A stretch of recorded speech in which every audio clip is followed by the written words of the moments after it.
Welcome to the Make and Design Podcast. I'm your host, Carina Gardner. On this podcast, we're unraveling the everyday joys and dilemmas of design, making, and business.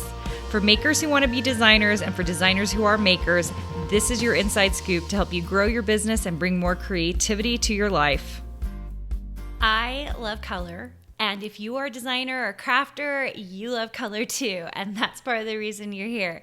Color is such an important part of the design process. And ironically, we're on a podcast. If you're on YouTube, then you see me. But we can't show and talk about color. So if you take a color class from a university, the majority of your time is spent with all of this paint mixing color so that you can see all the different varying tones and degrees of color. At least that's what we did in our design classes at the University of Minnesota. So if it might have changed by now. If you have ever been in a color class, it's super fascinating. It's a lot of hands-on, and you are spending a lot of time looking and like really feeling out the way color variation changes per whatever you're doing, more black, more white, or more other colors mixed into it. So I love color, and I thought we could start by talking about the Pantone color of the year. Now, don't ask me how they come up with this, but when I read the little paraphrasing, the little description of this, I was like, oh, I think I know what's going on here. So every year, Pantone does come out, and this is not an ad for Pantone, but they come out with a color of the year or even two colors of the year. And this year they had two colors, and the two colors are called Illuminating, which is a yellow color. Okay, it's like a very sunshiny yellow. I would say it's like kind of a truer tone yellow than you would see. It's not like, I really like yellows with a lot of orange in them, so they kind of feel cheesy, like cheese colored. Or there's a lot of yellows with a little bit of green in them. They kind of almost go chartreusey. This is a yellow. It's a very true. It's a very true yellow. And then the second color that they've put with it is Ultimate Gray, which is a very, I would say, lighter to medium gray color. Now, this at the time of recording this, if you're listening to this way further along, this is 2021 that I'm going through, and we have just gotten, I mean, we're still actually in the midst of it, but COVID, right? March of 2020 is when quarantine kind of began. Kids were out of school, and the year was a difficult one. It was, for a lot of people, a big struggle. So now it's summer of 2021. We're a year and a few months into it. There's still lots of cases. Things are opening up, but closed in some areas, depending on where you are in the country. And I'm in the United States, so maybe it's different for you if you're in another country. But let's just I'm just going to read to you guys what it says about these two colors, and tell me or think about what you think it means based on all the historical context I've given you. Okay, Pantone 175104 Ultimate Gray and 130647 Illuminating, two independent colors that highlight how different elements come together to support one another. Best express the mood for the Pantone color of the year 2021. Practical and rock solid, but at the same time warming and optimistic. The union of these two colors, I'm just inserting there, is one of strength and positivity. It is a story of color that encapsulates deeper feelings of thoughtfulness with the promise of something sunny and friendly. And when you read that and you think, oh my goodness, we're just coming out of COVID, that what they've done is they've tried to capture a feeling of hope and optimism. That's what I'm getting from it anyway. That little bit of yellow with a little bit of gray, like coming out of the storm, and this feeling of like there is something hopeful yet to come. Let's see, they say a message of happiness supported by fortitude.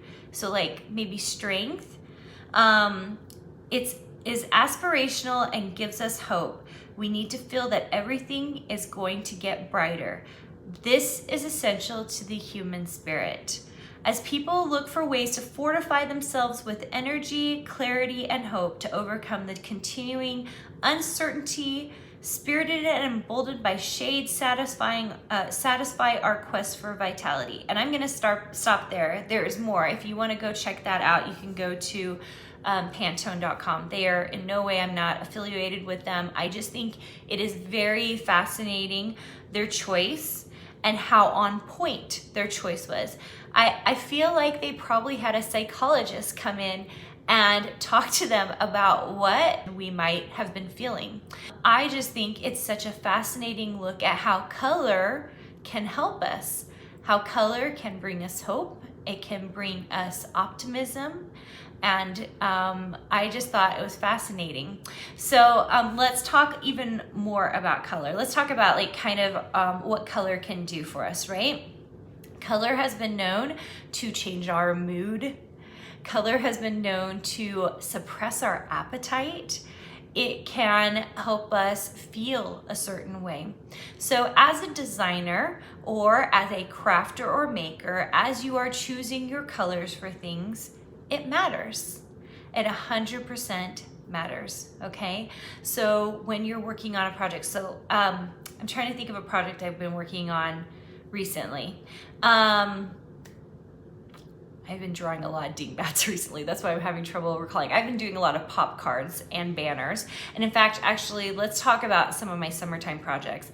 So when I talked to Silhouette about doing this like summertime photo shoot, and I like immediately was like, I want a lot of color. And I knew I wanted to work with like navies and yellows, so like golds, like navy and golds, because that always reminds me of like nautical, right? So it reminds me of summer and beachiness. And then I was like, you know, I really want some aqua in that. Once again, more like water and pool and beachiness.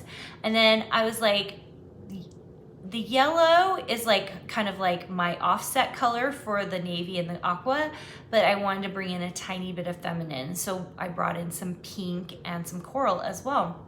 So you'll notice a lot of my banners and a lot of my quotes in my Silhouette shop actually really reflect this color scheme. I use it a lot, you guys, like a lot. It's like in my lanterns, it's in all my banners, it's in all of the quotes I was putting together that we made tattoos out of and signs out of. It's like that was the color scheme. And I went through and I thought about what I wanted, and then I sat down in my programs and I pulled all the color shades and blended them and made sure that they fit, okay? But if it hadn't been a pool party like theme, and instead it had been fall and maybe I was working on an autumn theme, that probably wouldn't be the same colorways, right? Maybe some of those same colors could end up in there, but maybe if I'm in autumn, I'm looking at really warm reds. Maybe I could bring in a pink if I wanted to, but I think I'd go more warm reds, some burnt oranges, maybe bring the yellow back, maybe some browns, okay? Some shades of brown, maybe even some black if I was going into Halloween a little bit here. But so think about how we are using color to evoke a certain season in our life even, or the theme of a party can really drastically change how we choose our colors for things. When you are making things, be thinking about that. Like when you are making a Silhouette project, like if you're cutting a file or whatever, if you're with me on YouTube and you see me with my big gingerbread house behind me, the colors in that are bright. I've chosen a lot of different colors, but I've chosen a very neutral background. It has like a brown craft paper for the main base of the house so that I can then display all the bright colors. And I've tried to choose a lot of colors for that because it's happy, it's bright, it brings me a lot of joy to see all those colors put together, okay? And so you're evoking a feeling. And I think that is the main advice I have for you. It's hard to talk about color without looking at a lot of color. So this is kind of a shorter little podcast I'm doing with you.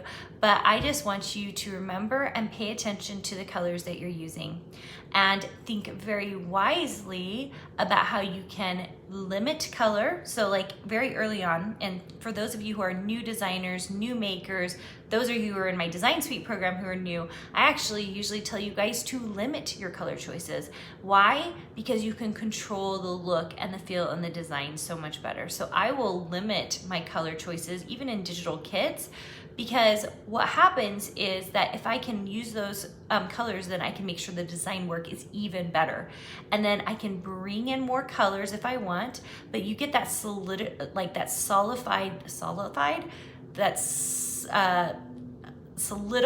oh my gosh, you guys, solidified look when you are using a limited color palette. So I have lots of kits and lots of projects where all they are pink and red and white.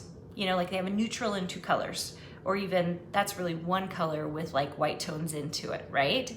Just to make sure that the design work was strong enough, even without all of the color, okay?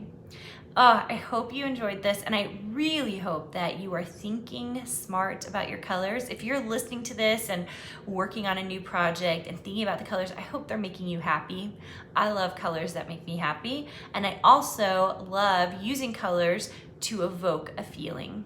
All right, you guys, I can't wait to talk to you soon. Hey, did you know that you can visit me at makeanddesign.com to learn more about this podcast and join my VIP group for weekly freebies? I can't wait to see you there.